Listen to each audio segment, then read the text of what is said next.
La venganza fría, la reina tranquila, cobra su deuda.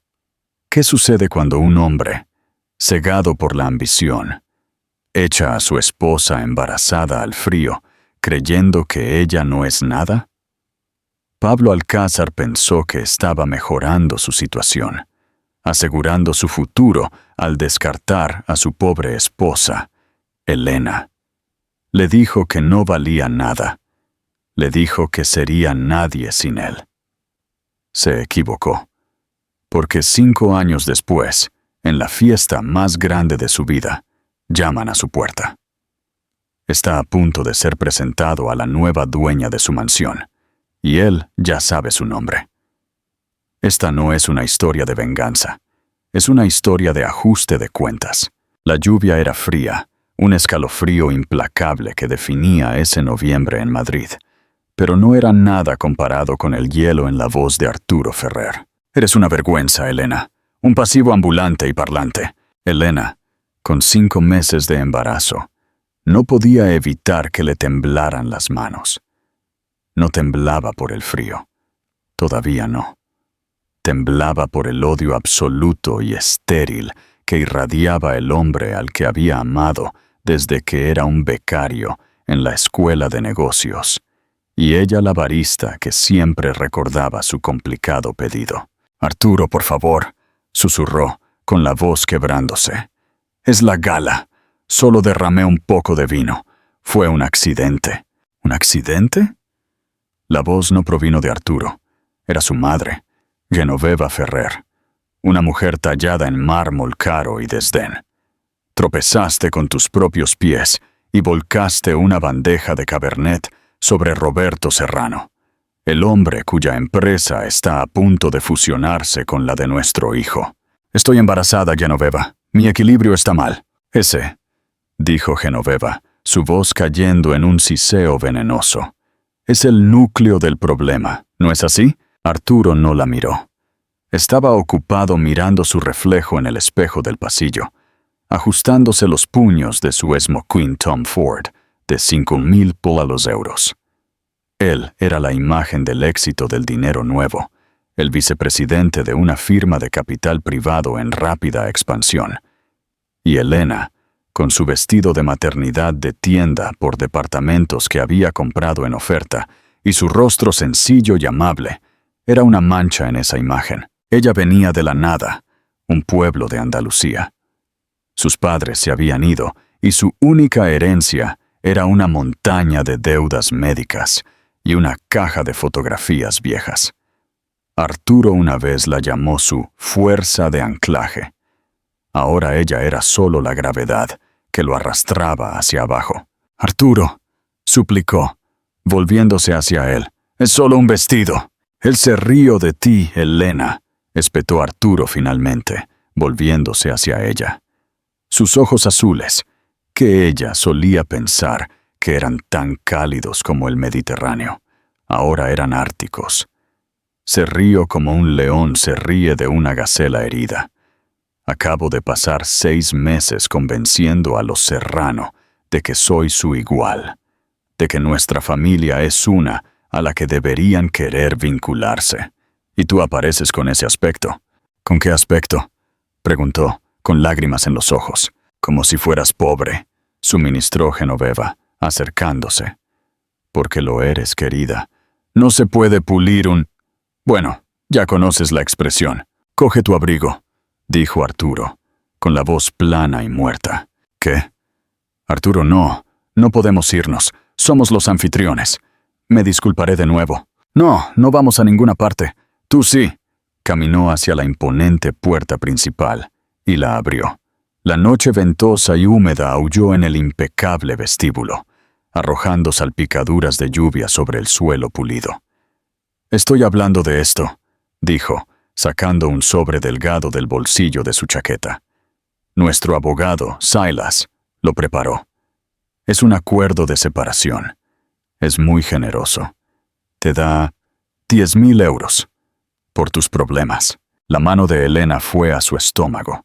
El bebé pateó, una pequeña y revoloteante seguridad, que de repente era lo único real en el mundo. ¿Una separación? Arturo, estoy... ¿A dónde? Llevo a tu hijo. Un problema, como dije. Ronroneó Genoveva. Un niño complica la fusión.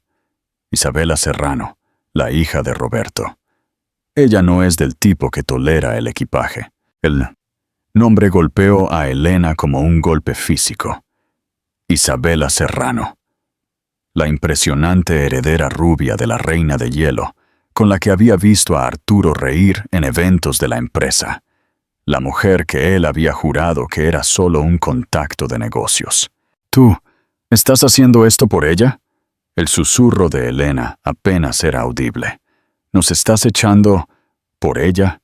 Estoy asegurando mi futuro, Elena, dijo Arturo, con el rostro en una máscara de impaciencia. Esta firma, esta vida, no es para gente como tú. Fuiste una fase, un error dulce e ingenuo.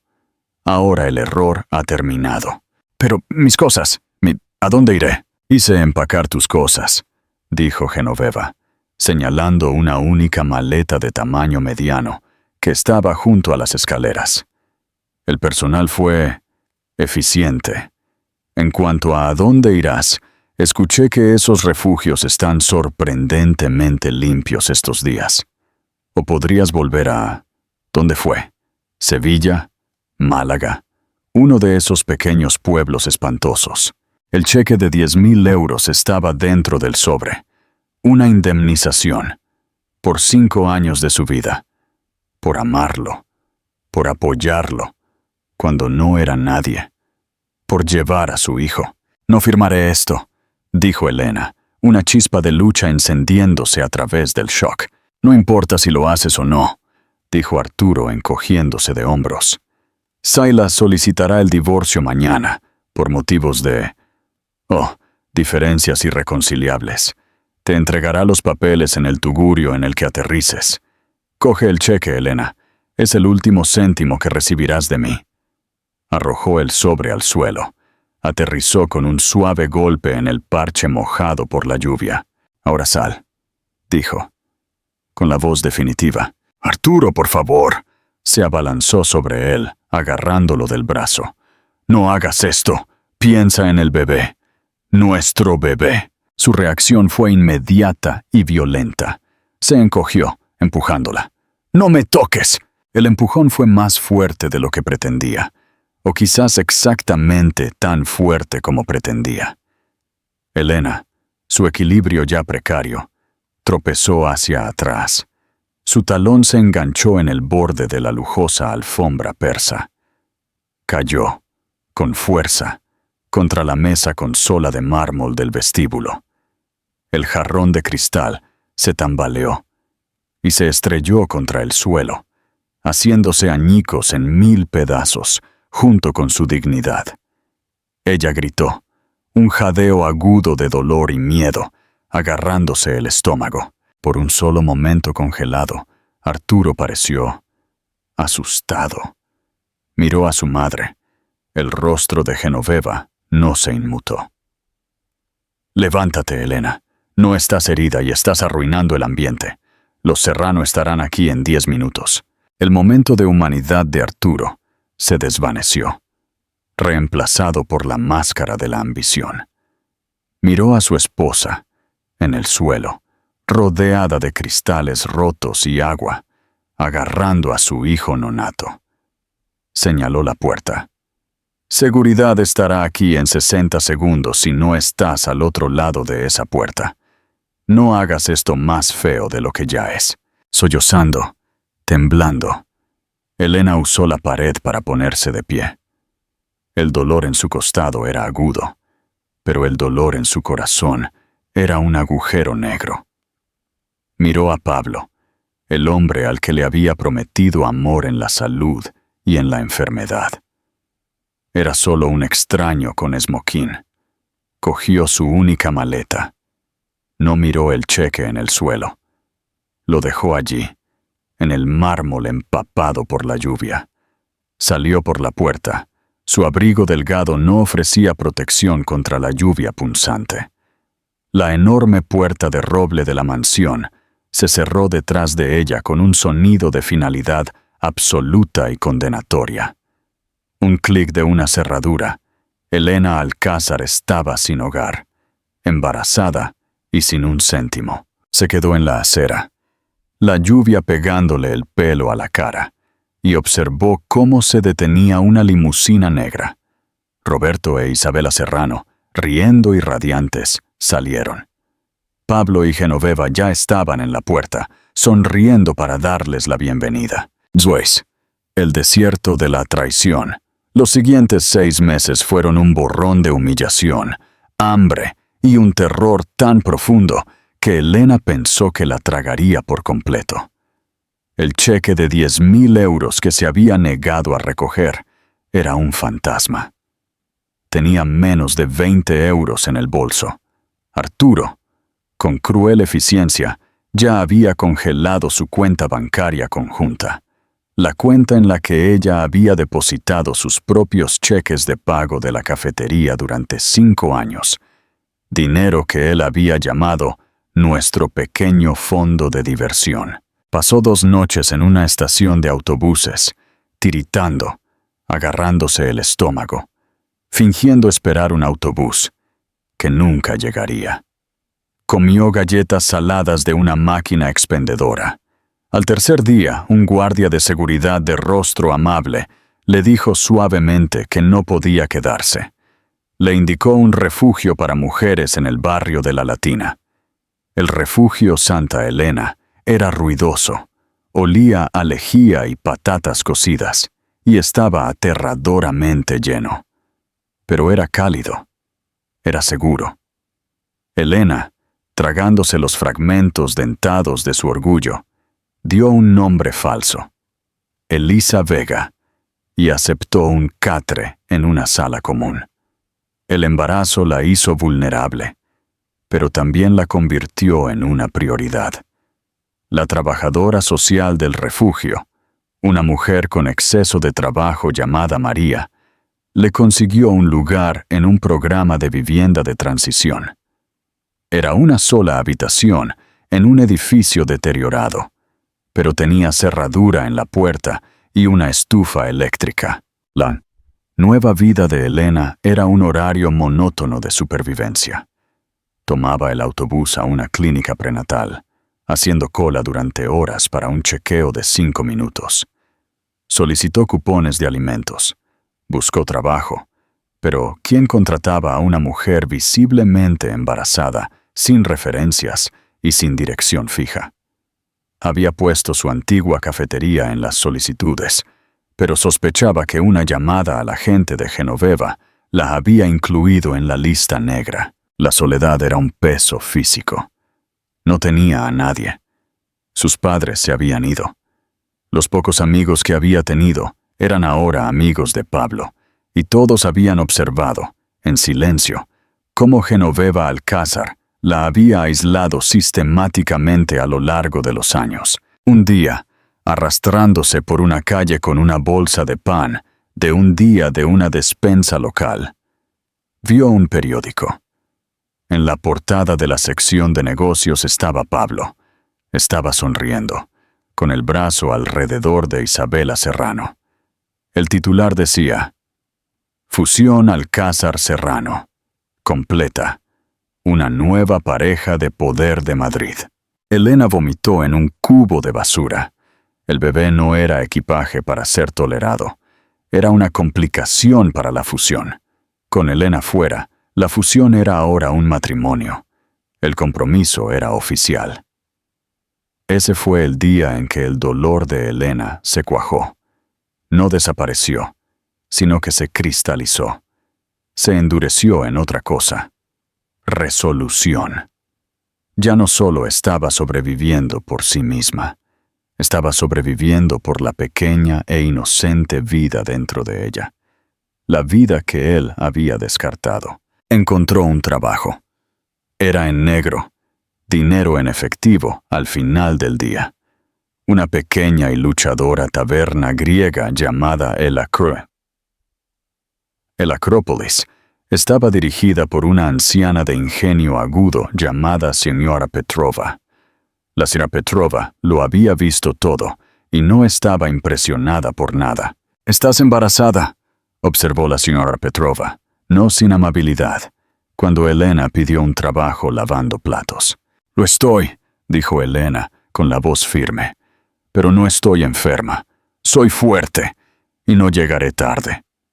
«Nunca». La señora Petrova miró las manos de Elena, agrietadas por el frío, y los profundos círculos que acechaban bajo sus ojos. Vio el acero bajo el agotamiento. «Comes aquí, todo lo que quieras», dijo la señora Petrova. 40 euros al día, en tu bolsillo. Empiezas ahora. Elena lavó platos durante 8 horas al día, con los pies hinchados, la espalda dolorida. Pero comió por 2.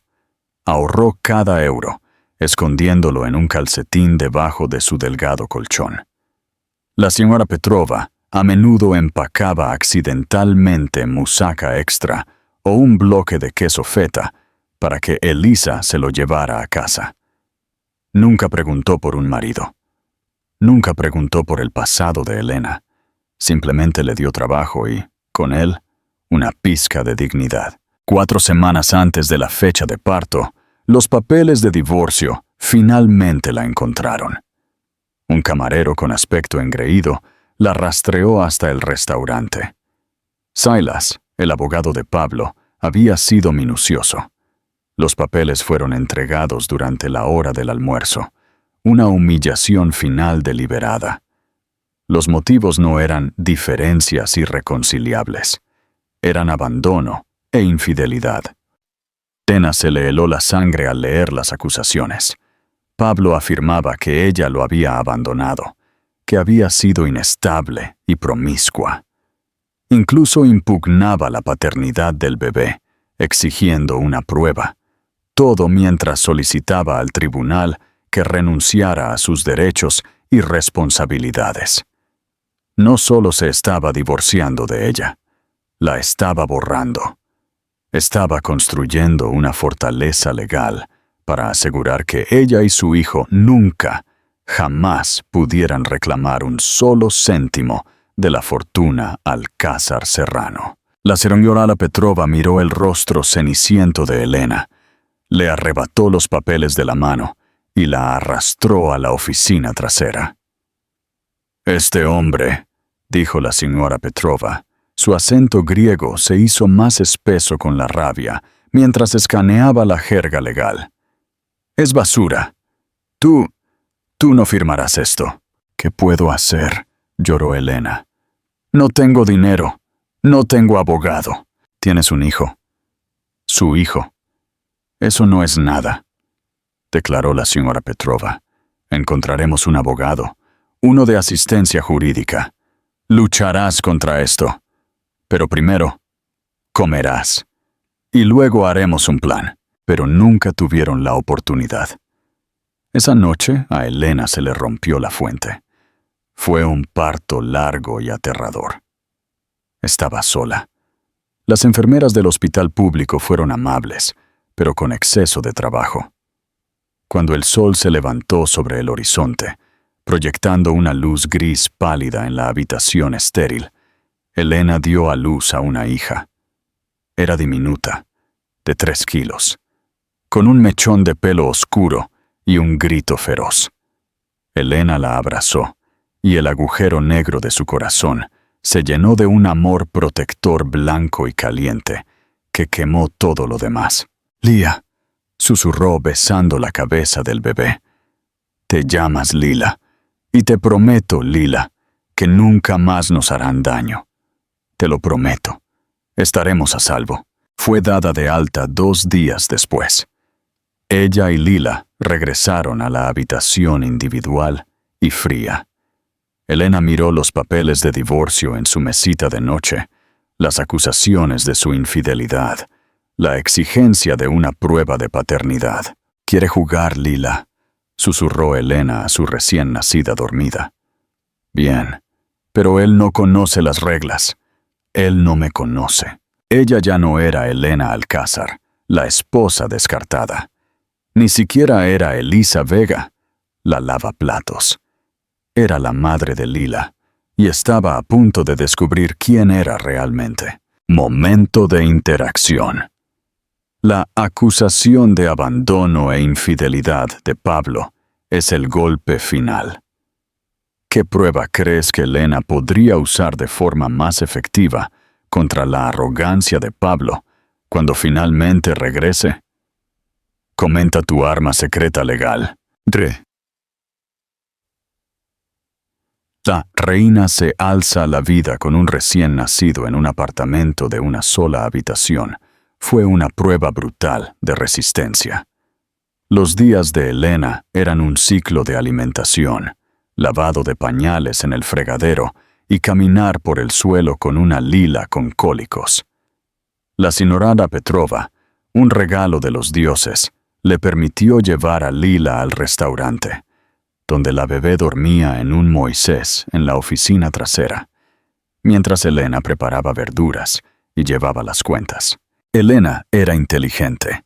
Había sido una estudiante becada en la universidad, donde conoció a Pablo, y tenía una afinidad natural por los números.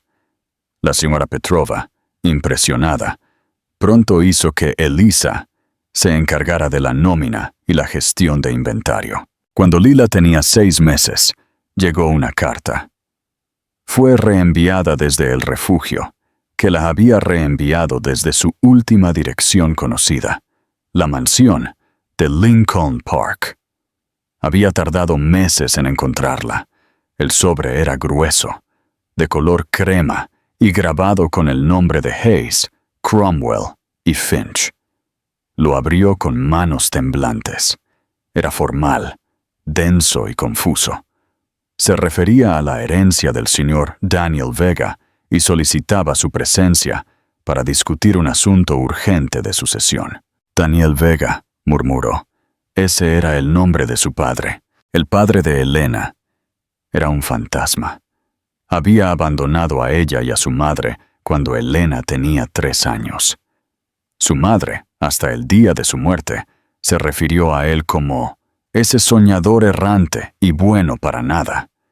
Elena había asumido que había muerto hace mucho tiempo, o que simplemente se había desvanecido en el éter de los hombres irresponsables y olvidados. Llamó a la señora Petrova, quien insistió en cerrar el restaurante por la tarde para ir con ella. «No te reúnes con hombres como este», dijo, golpeando la carta grabada. «Son tiburones con mejores trajes. Yo seré tú, como dices, tu babushka». Las oficinas de Hayes, Cromwell y Finch estaban en el 80º piso de la torre de cristal. El vestíbulo era todo mármol y un silencio silencioso y caro. Elena, con su mejor y única blusa limpia, se sintió irremediablemente fuera de lugar. Las llevaron a una oficina palaciega con vistas a la ciudad. Un hombre se levantó para saludarlas. No era un tiburón.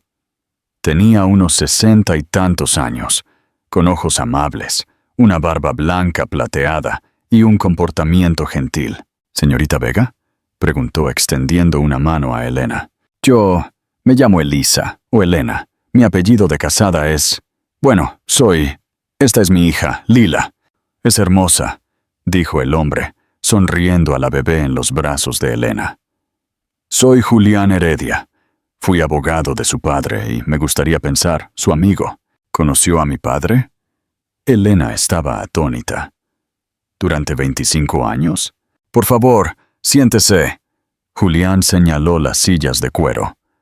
La señora Petrova se sentó rígidamente, con los ojos moviéndose rápidamente por la habitación, lista para defender a Elena de un ataque repentino. «Señorita Vega». «Elena, me temo que soy portador de noticias tristes. Su padre, Daniel, falleció hace 6 semanas. Un ataque al corazón. Fue muy repentino». Elena no sabía qué sentir. No había visto a este hombre en más de 20 años. «Lo siento», dijo, las palabras sonando huecas. «Fue un hombre notable», dijo Julián, con los ojos ligeramente empañados. «Muy complicado. Me pidió que la encontrara, tras su muerte. Él ha estado tratando de encontrarla durante años, ¿sabe? Él lo hizo. Después de que su madre falleciera, el rastro se enfrió. Él respetó su deseo de mantenerla separada. Julián suspiró. Elena, ¿qué le dijo su madre sobre su padre?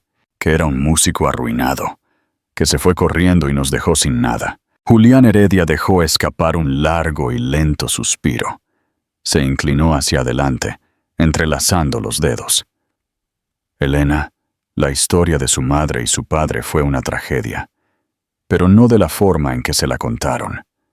Su padre, Daniel Vega, no era un músico arruinado. Era el hijo mayor de una de las familias más ricas y solitarias de España. Los Vega de Asturias. La cabeza de Elena dio vueltas. ¿Qué? Daniel se enamoró de su madre, una mujer hermosa y enérgica que, a los ojos de su familia, era inadecuada. Cuando se negó a dejarla, su padre, su abuelo, Theron Vega, lo desheredó. Lo cortó sin un solo céntimo. Así que sí, por un tiempo fueron pobres. Era músico, y cuando usted nació, la presión fue inmensa. Él no se fue corriendo. Su padre le ofreció una terrible opción.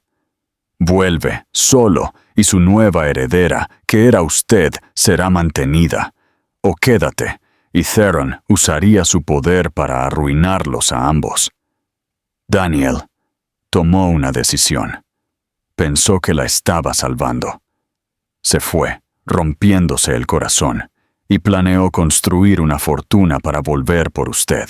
Pero nunca lo hizo, susurró Elena, un dolor nuevo y antiguo surgiendo. Oh, pero lo hizo, dijo Julián suavemente. No solo construyó una fortuna, Elena, construyó un imperio.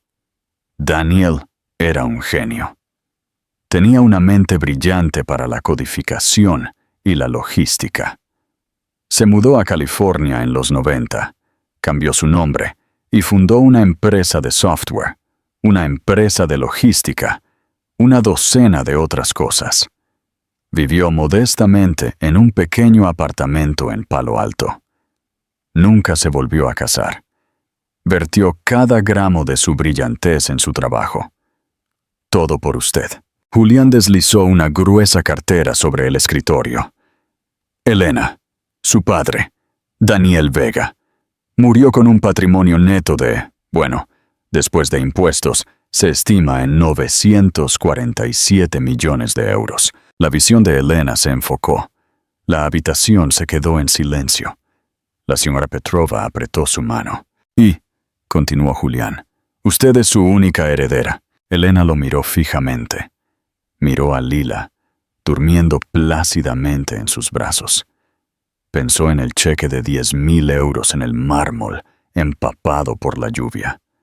Pensó en la despensa de alimentos, la habitación fría, las acusaciones de infidelidad. ¿Lo dejó todo? ¿A mí? Todo. Vega Corporación, una cartera de acciones tecnológicas, bienes raíces y 2 firmas de logística altamente rentables. ¿Y esto? Julián le entregó un pequeño y gastado libro encuadernado en cuero. Su diario. Dijo que explicaría más de lo que él podría. Elena ya no era Elena Alcázar, la víctima. Ni siquiera era Elisa Vega, la lavaplatos. Ella era Elena Vega. Era una de las mujeres más ricas del país. Miró a Julián. Las lágrimas en sus ojos no eran de tristeza, sino de una claridad aterradora, fría y repentina. Señor Heredia, dijo, su voz ya no era un susurro. Necesito que haga algo por mí. Necesito que me encuentre al abogado de divorcios más agresivo y despiadado de la ciudad de Madrid. Julián Heredia sonrió, una sonrisa lenta y cómplice. No creo que lo necesite, Elena. Verá, soy abogado de sucesiones. Pero la especialidad de mi firma es el litigio, y por lo que he leído, el abogado del señor Alcázar, Silas, es bastante descuidado. Tomó los papeles de divorcio que la señora Petrova había traído. ¿Abandono? ¿Infidelidad? ¿Impugnación de paternidad? Oh, Dios mío, esto es un regalo. ¿Qué quiere decir? Quiero decir, señorita Vega, dijo Julián, sus amables ojos volviéndose duros. No vamos a responder a esto. Vamos a dejar que el señor Alcázar piense que usted sigue siendo una madre soltera asustada y sin un duro. Vamos a dejar que continúe con su compromiso. Vamos a dejar que construya su nueva vida sobre su base de mentiras. Y luego, vamos a pasarle una excavadora por encima. ¿Pero el divorcio? Intentará obtener una sentencia por defecto, pero, dada las irregularidades en su petición, será trivial anularla. No, Elena, no solo va a divorciarse de él, va a arruinarlo. Momento de interacción. Elena está a punto de desatar una venganza épica. ¿Qué parte de la fortuna crees que usará para que la caída de Pablo sea más humillante? ¿La inmobiliaria, las acciones o la fundación? Comparte tu estrategia de venganza. El asalto a la hacienda. Durante el año siguiente, Elena se desvaneció. Se mudó. Con Lila y la señora Petrova, a quien nombró vicepresidenta de Asuntos Domésticos con un salario astronómico, a un ático seguro y no catalogado. Ella aprendió. Se sentó con Julián Heredia, con los CFO de su padre, con su nuevo equipo legal. Aprendió sobre finanzas, aprendió sobre bienes raíces, aprendió sobre poder.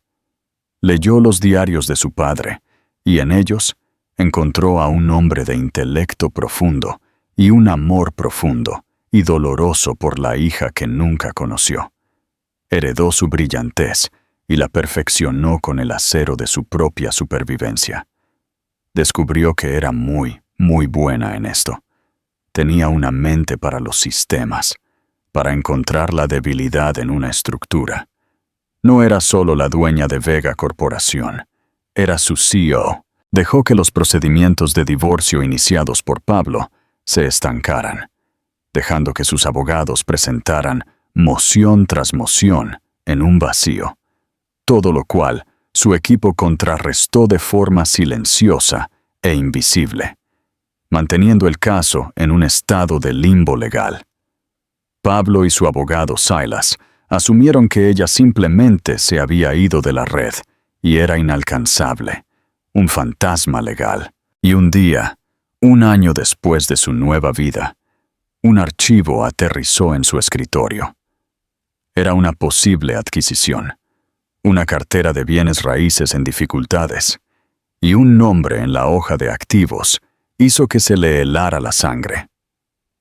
Hacienda Colinas del Sauce. Mientras Elena renacía en fuego y finanzas, Pablo Alcázar ascendía a su propio cielo personal. La fusión de Alcázar Equity y Serrano Inversiones fue un éxito rotundo. Más que una fusión, fue una absorción. El apellido Alcázar se eliminó discretamente y Pablo fue nombrado COO de la nueva Serrano Global, un título que venía con una oficina en la esquina, con vistas al río Manzanares y un salario de 8 cifras. Él e Isabela Serrano eran la nueva pareja dorada de la ciudad. Su fiesta de compromiso fue el evento de la temporada. Su boda, planeada para el verano siguiente, ya era objeto de rumores, como una fusión de dinastías. Genoveva Alcázar estaba en un estado de éxtasis constante e insoportable. Ella había ganado. Había diseñado toda la vida de su hijo, extirpando el cáncer de su primer matrimonio desafortunado e injertándolo en el árbol genealógico de los Serrano. Era una reina madre, e Isabela, con su pedigrí perfecto y su corazón frío y ambicioso, era la nuera que siempre había merecido. Pablo, por su parte, rara vez pensaba en Elena. Cuando lo hacía, era con una vaga y despectiva molestia. Había escuchado a través de Silas que ella había desaparecido. Probablemente había regresado al parque de caravanas del que se había arrastrado, asumió. Había hecho que el investigador privado que contrató para rastrearla y entregarle los papeles informara que había sido vista, muy embarazada, lavando platos en una cafetería grasienta. El informe le había provocado un destello de algo. ¿Culpa? No. Asco. Era vergonzoso. Se alegró de haberla cortado. Él, Pablo Alcázar, no podía tener un hijo suyo asociado con ese tipo de miseria. La impugnación de paternidad en la solicitud de divorcio había sido idea de Genoveva. Una táctica de tierra quemada para asegurar que, incluso si el niño era suyo, no tendría ninguna reclamación legal sobre él. Silas finalmente informó que le había entregado los papeles en el restaurante. Pero entonces, nada. Ella nunca respondió. Nunca compareció ante el tribunal. Después de meses de presentaciones, Silas logró obtener una sentencia por defecto. «Es un fantasma, Pablo», había dicho Silas, firmando los documentos finales. Nunca impugnó. El divorcio es definitivo. Abandonó el caso, al igual que abandonó el matrimonio. Eres un hombre libre. Pablo sintió una profunda sensación de alivio.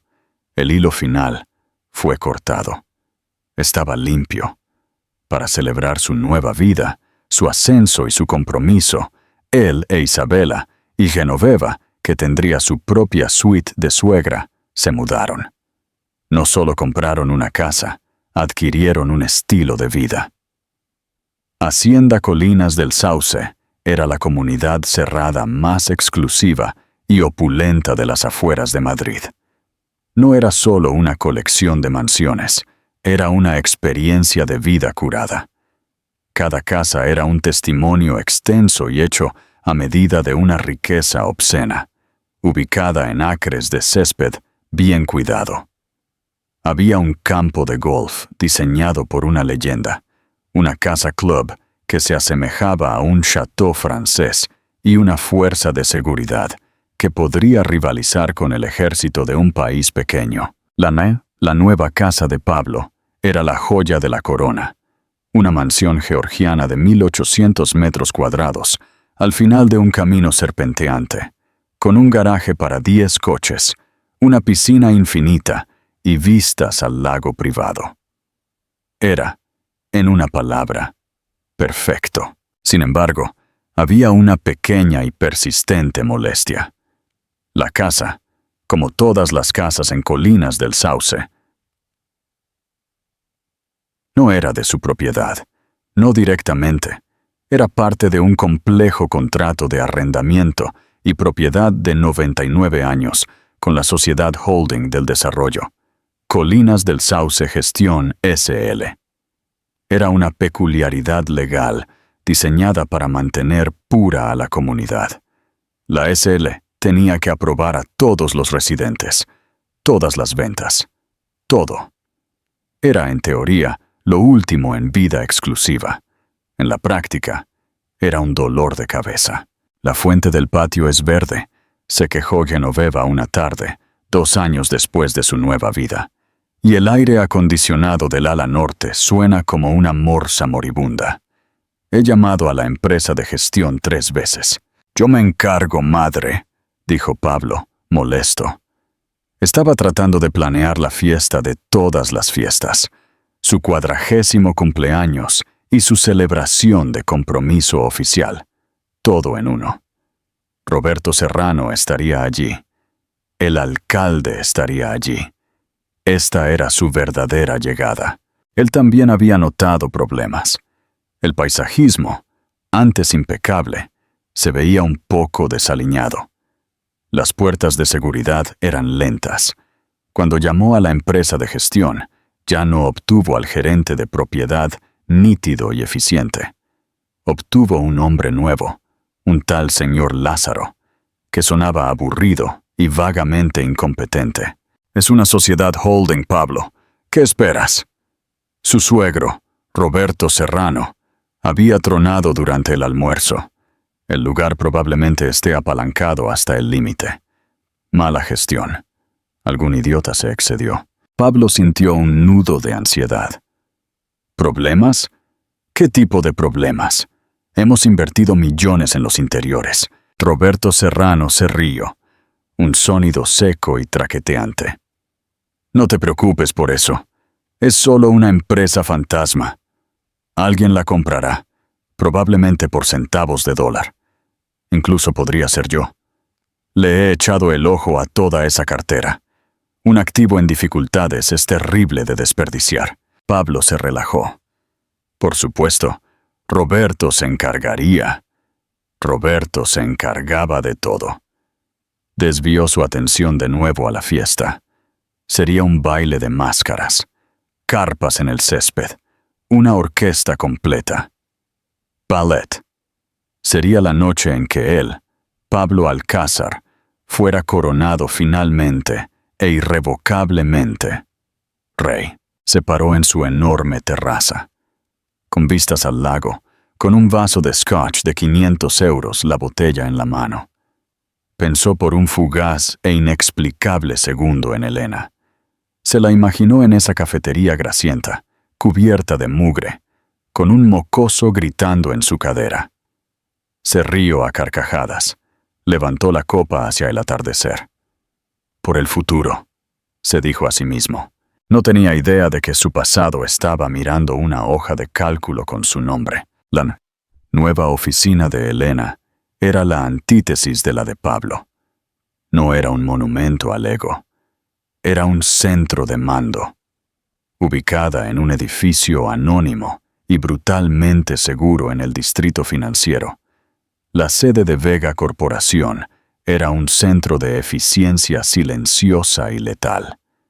Elena, ahora 5 años mayor, pulcra y con un aura de mando que era completamente natural, estaba de pie ante una pared de monitores. Su cabello oscuro estaba recogido en un chiñón severo, pero elegante. Su sencillo vestido de vaina azul oscuro costaba más que el esmoquín de Pablo, pero estaba diseñado para ser olvidado. Ella era lo único en la habitación que importaba. Julián Heredia, ahora su abogado general y asesor de confianza, estaba a su lado. «Aquí está», dijo Julián, señalando un complejo diagrama de flujo en la pantalla principal. Colinas del Sauce Gestión S.L. Como sospechaba, es un castillo de naipes.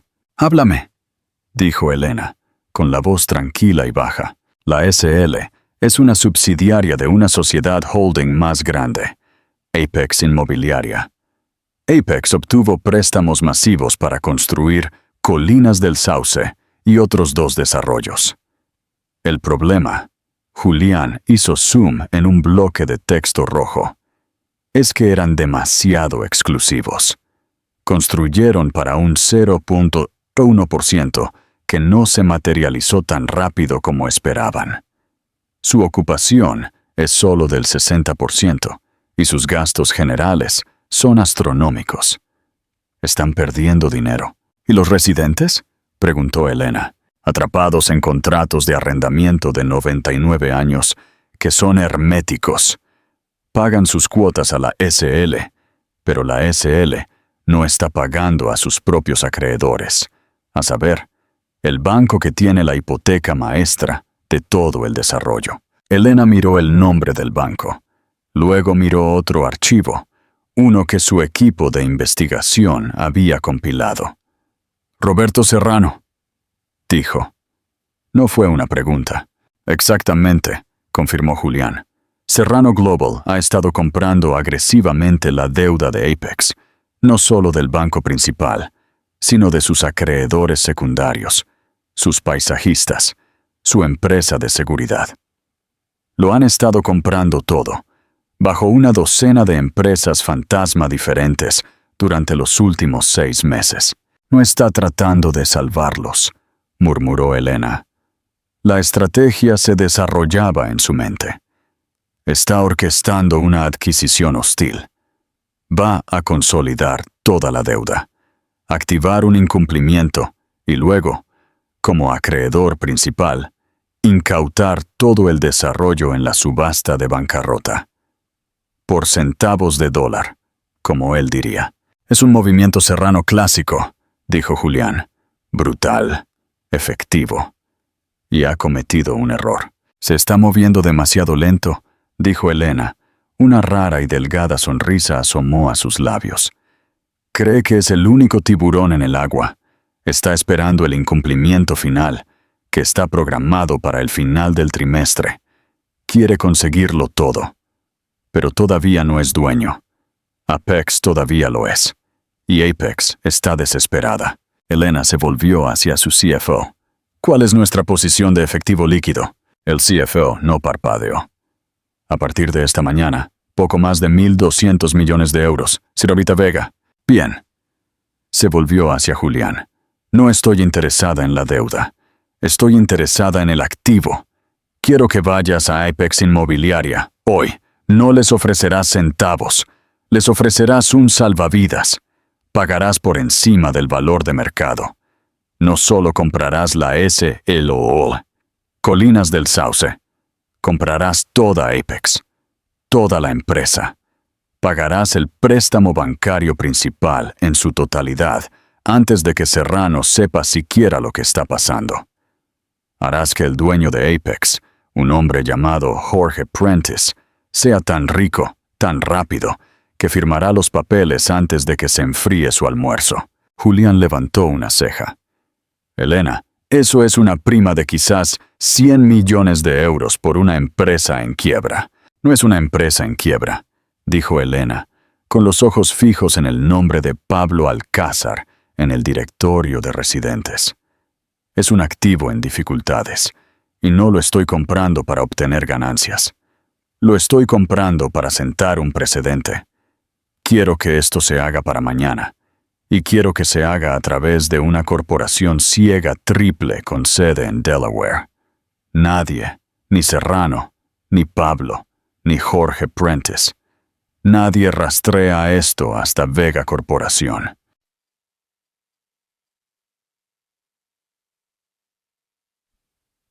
¿Y Roberto Serrano? Preguntó Julián. Cuando se entere de que la empresa a la que ha estado estrangulando de repente ha pagado todos sus préstamos y ha sido vendida a sus espaldas, se pondrá furioso. Perderá millones en esta jugada. Sí, dijo Elena. Lo hará. Esa es la otra mitad del precedente. Ve, el regreso de la arrendadora. El trato se cerró en 36 horas. Jorge Prentice, el atribulado dueño de Apex, pensó que estaba alucinando cuando llegó una oferta, no solo para comprar toda su empresa, sino para sanear todas sus deudas. Firmó tan rápido que la tinta se corrió. Roberto Serrano, cuando recibió la llamada de que un tercero anónimo había pagado el préstamo de Apex en su totalidad, arrojó un decantador de cristal por su oficina. Su cosa segura le acababa de costar 50 millones de euros en deudas incobrables que había adquirido. No tenía un activo y tenía un ejército de subcontratistas enojados a los que ahora tenía que pagar. De vuelta en Hacienda Colinas del Sauce, los cambios fueron sutiles, luego repentinos. Las quejas de Pablo, que habían sido ignoradas durante semanas, fueron abordadas de repente. Un nuevo equipo de paisajismo, silencioso e inquietantemente eficiente, llegó y restauró los terrenos a una perfección impecable. La fuente verde fue fregada. El aire acondicionado en el ala de Genoveva fue reemplazado por un nuevo sistema silencioso. Y luego comenzaron los otros cambios.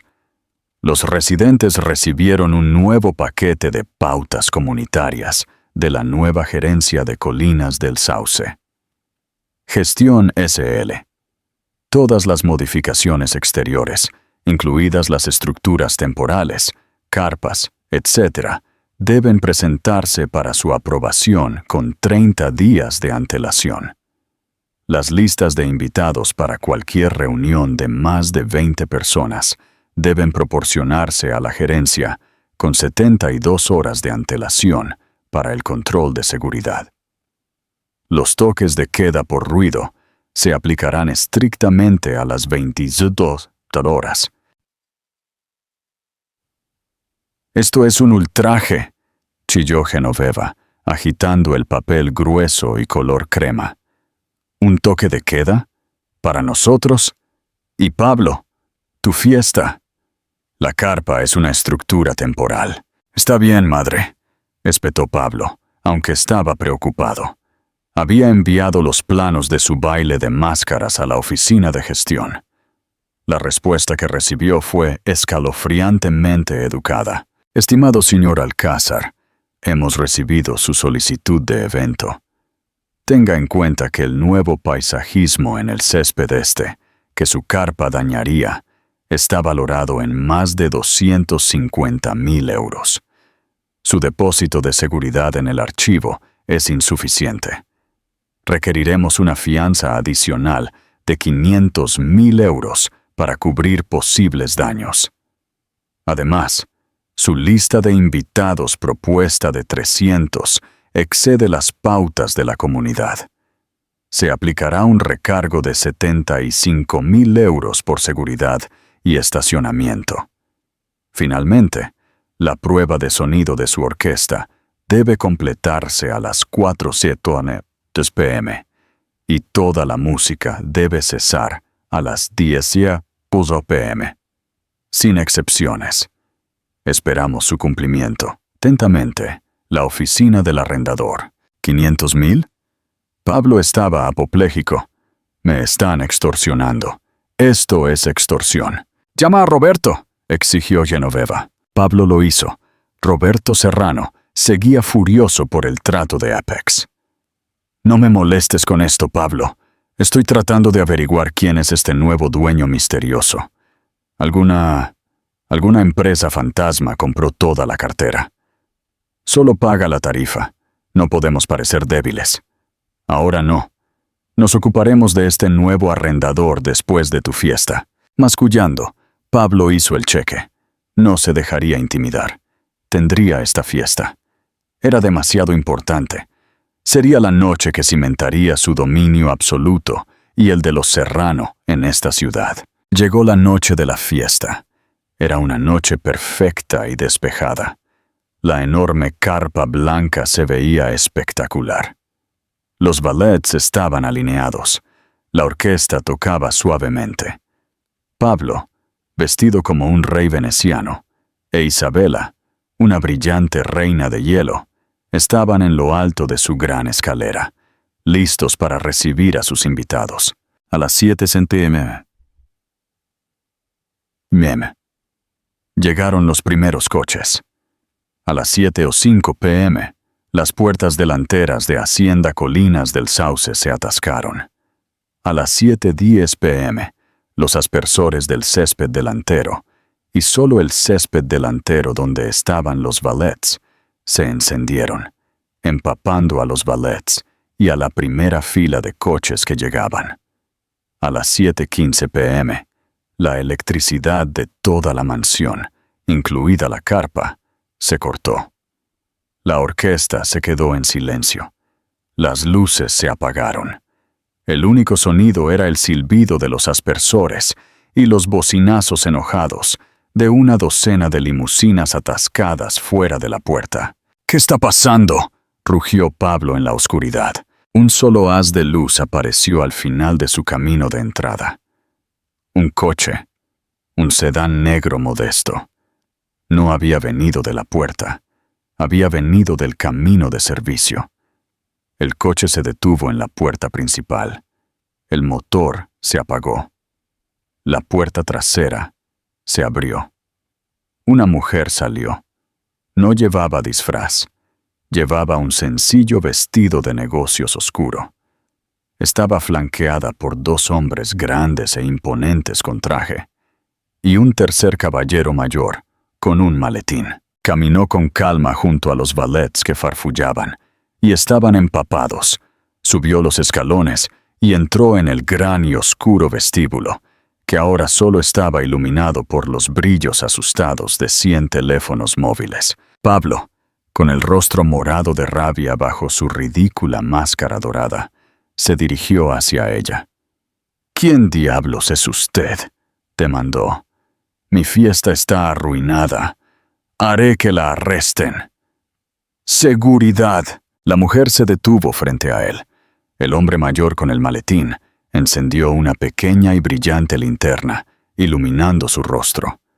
La voz de Pablo murió en su garganta. Genoveva jadeó, dejando caer su copa de champán. Isabela Serrano parecía confundida. «Pablo, cariño, ¿quién es? ¿Es esto una persona de la calle?» Yo. Pablo estaba mirando a Julián Heredia, que ahora abría su maletín. «Señor Alcázar», dijo Julián Heredia, con voz profesional y aguda.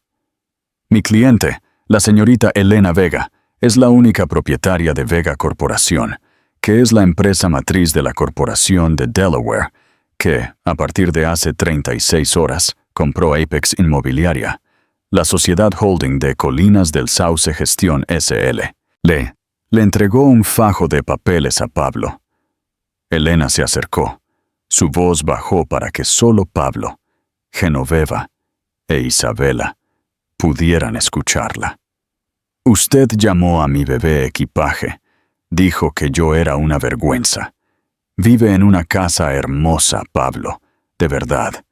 Los terrenos son preciosos, pero usted es solo un inquilino». Miró alrededor de la habitación oscura, la fiesta arruinada, a los invitados atónitos y brillantes. «Yo soy la arrendadora», dijo Elena, su voz resonando.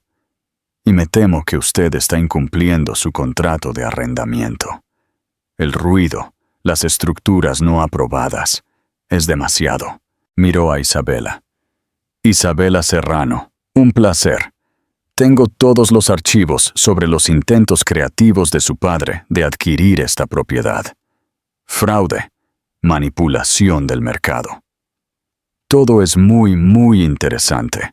Estoy segura de que a la CNMV también le parecerá así». El rostro de Isabela se puso blanco. Miró a Pablo, sus ojos de repente llenos de un horror incipiente y desprecio. Elena se volvió hacia Pablo. «Ah, y la electricidad no volverá. Esta noche no. Y los aspersores están en el aire. Bueno, digamos que es un sistema nuevo. Es muy minucioso». Ella le dedicó una sonrisa fría y vacía. «Disfrute de su fiesta, Pablo. Recoja sus cosas. Mi equipo de seguridad estará aquí a las 9 en punto de mañana para escoltarlo a usted, a su madre y a su prometida fuera de mi propiedad». Se dio la vuelta. Su trabajo estaba hecho. Salió del vestíbulo, se subió a su coche y se fue, sin siquiera mirar el cráter humeante que había dejado de su vida. El desenlace. Del andad a la cima. Las consecuencias fueron inmediatas y catastróficas. Tan pronto como el sedán de Elena desapareció, la fiesta se desintegró. Los invitados, el alcalde, los directores ejecutivos, la élite de la ciudad, huyeron de la oscuridad como ratas, luchando por sus coches, desesperados por escapar del radio de la explosión. En el cavernoso vestíbulo a oscuras solo quedaron Pablo, Genoveva e Isabela, iluminados por los haces acusadores de sus teléfonos móviles. «Pablo». La voz de Isabela era un fragmento de hielo. «¿Quién era esa?» «Es complicado», tartamudeó Pablo, arrancándose la máscara del rostro. Es mi exesposa». «¿Tu exesposa?», chilló Isabela. «¿La que me dijiste que era una cajera que se fugó? ¿La inestable? Parecía que acababa de comprar el mundo». «No es nadie», siseó Genoveva. «Es un truco. Roberto lo arreglará». «No creo que papá arregle nada», espetó Isabela. «¿Escuchaste lo que dijo?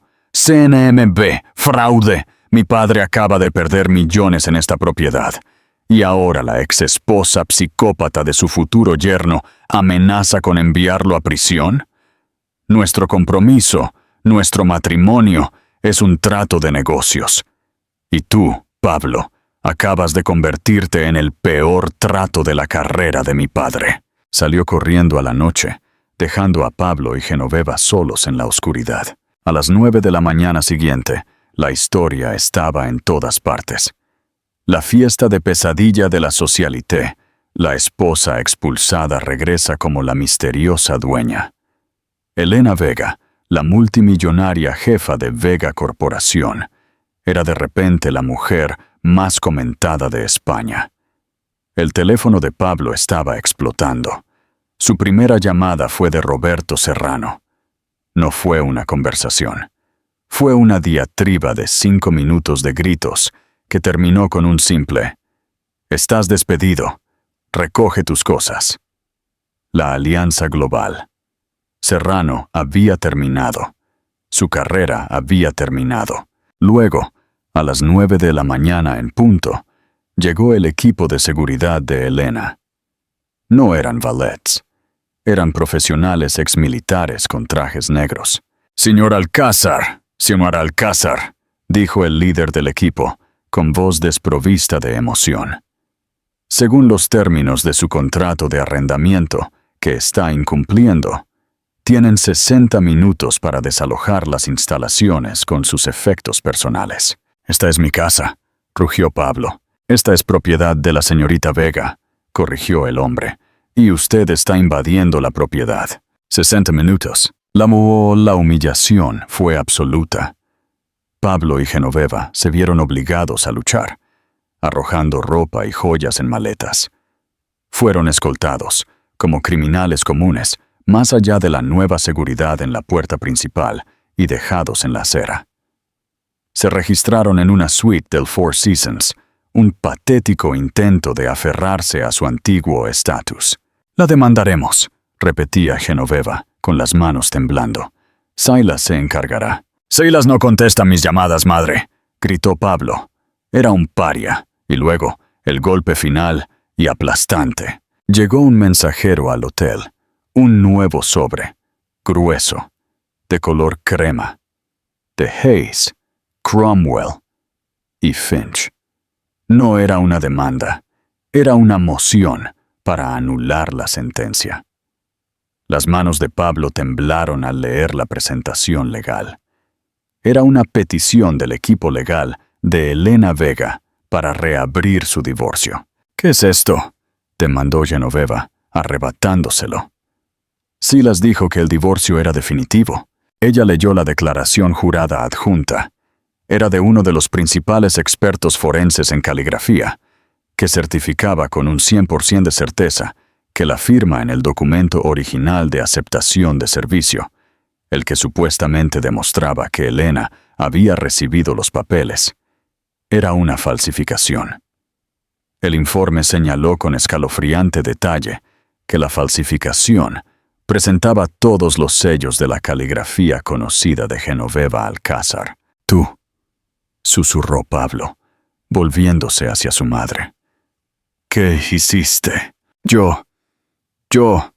El rostro de Genoveva era un blanco moteado y apergaminado. Ella desapareció. No quería firmar. Estaba en el camino. Silas dijo que solo necesitábamos una prueba. Así que yo lo arreglé. ¿Lo arreglaste? Pablo se hundió en una silla. ¿Falsificaste un documento federal? ¿Cometiste perjurio? La moción no era solo para reabrir el divorcio, era para que toda la presentación original fuera tachada de fraudulenta. ¿Qué significa esto?, susurró Genoveva, su arrogancia finalmente, verdaderamente, desaparecida. Significa, dijo Pablo, con voz monótona, que el divorcio nunca fue válido. Significa que, durante los últimos 5 años, he sido un bígamo. Significa que mi compromiso con Isabela fue una farsa. Significa que todavía estoy casado. Miró a su madre, con los ojos hundidos. «Significa», dijo, «que Elena sigue siendo mi esposa». El teléfono de la habitación del hotel sonó. Pablo lo cogió. «Señor Alcázar», dijo la voz suave y amable de Julián Heredia. «La señorita Vega está preparada para discutir los términos de su nuevo divorcio, o podemos proceder con los cargos penales y civiles por fraude, falsificación y conspiración. Le dejaré decidir. Le enviaremos un coche». El coche que llegó para Pablo no era una limusina. Era el mismo sedán modesto que había usado Elena. Lo llevó a un tranquilo parque junto a la laguna. La vio de pie junto al agua, mirando a una niña de 5 años, con un vestido amarillo brillante, perseguir un pato. La niña se reía, un sonido puro y alegre. Tenía sus ojos. Elena se giró cuando él se acercó. «Lila», llamó, su voz suave. «Mami necesita hablar con este hombre. ¿Puedes ir a jugar con la tía Elena?» Una sonriente señora Petrova saludó desde un banco cercano, y Lila corrió hacia ella. «Ella es hermosa, Elena», susurró Pablo. «Se llama Lila Vega», dijo Elena, su voz plana y fría. «No es tu hija. Renunciaste a ese derecho cuando impugnaste su paternidad. Declaraste en un documento legal jurado que ella no era tuya, y estoy dispuesta a estar de acuerdo. No tiene ninguna de tus debilidades». «Elena, yo estoy arruinado», dijo. Las palabras se derramaron. «Mi trabajo, Isabela, la casa, todo se ha ido». «¿Crees que esto se trataba de la casa?» Elena casi se rió. «Vendí Colinas del Sauce esta mañana a un consorcio hotelero. Obtuve una ganancia considerable del 20%. No quiero esa casa, Pablo. Esto no fue venganza. Esto fue control de plagas. Eras un cabo suelto. El divorcio que presentaste fue una mentira, y no puedo construir un futuro para mi hija sobre una base que todavía tiene tu nombre adjunto». Julián Heredia se acercó, sosteniendo un único y delgado documento. «Este», dijo Elena, «es nuestro divorcio real, una disolución sencilla y sin culpa». Los ojos de Pablo se entrecerraron. «¿Y si no firmo?» «Sí, si sigo siendo tu marido, eso me da derecho». La sonrisa de Elena fue lo más frío que jamás había visto. «Si no firmas, Pablo, entonces Julián irá directamente de este parque a la oficina del fiscal de distrito con una montaña de pruebas de tu papel y el de tu madre, en falsificación, perjurio y fraude electrónico. Son delitos graves, Pablo. Estarás en prisión durante 10 años. Tu madre, tal vez 5. Ella señaló el bolígrafo que sostenía Julián. «Oh, firmas. Desapareces. Coges a tu madre y serás libre. Tú, que lo tenías todo, obtienes tu libertad. Yo, que no tenía nada, obtengo la mía». Pablo miró el papel. Vio los barrotes de hierro de una celda de prisión. Con la mano temblando, cogió el bolígrafo y firmó su nombre. «Está hecho», susurró. «Sí», dijo Elena. Cogió el papel, se lo entregó a Julián sin una mirada y le dio la espalda. Caminó por el césped, recogió a su hija risueña y la abrazó. Juntos, su nueva familia caminó hacia su coche y se alejó. Pablo Alcázar se quedó solo en el parque. No era nadie. Era libre. Séptimo. El legado de Lila Vega. Elena Vega trasladó su sede a Madrid. Nunca miró hacia atrás. Usó su herencia para establecer la Fundación Lila Vega, una organización sin fines de lucro dedicada a proporcionar asistencia legal y vivienda para madres y niños necesitados. Ella también fue, finalmente, libre. Y así, con una sola firma, Pablo Alcázar fue borrado. Aprendió por las malas que la persona que pisas cuando subes la escalera podría ser la dueña de todo el edificio. Historia de Elena. No se trata solo de hacerse rica. Se trata de reclamar su poder, su nombre y el futuro de su hija. Ella no solo quería venganza, quería justicia y la obtuvo. ¿Qué piensas del movimiento final de Elena? ¿Fue pura justicia o la venganza más fría?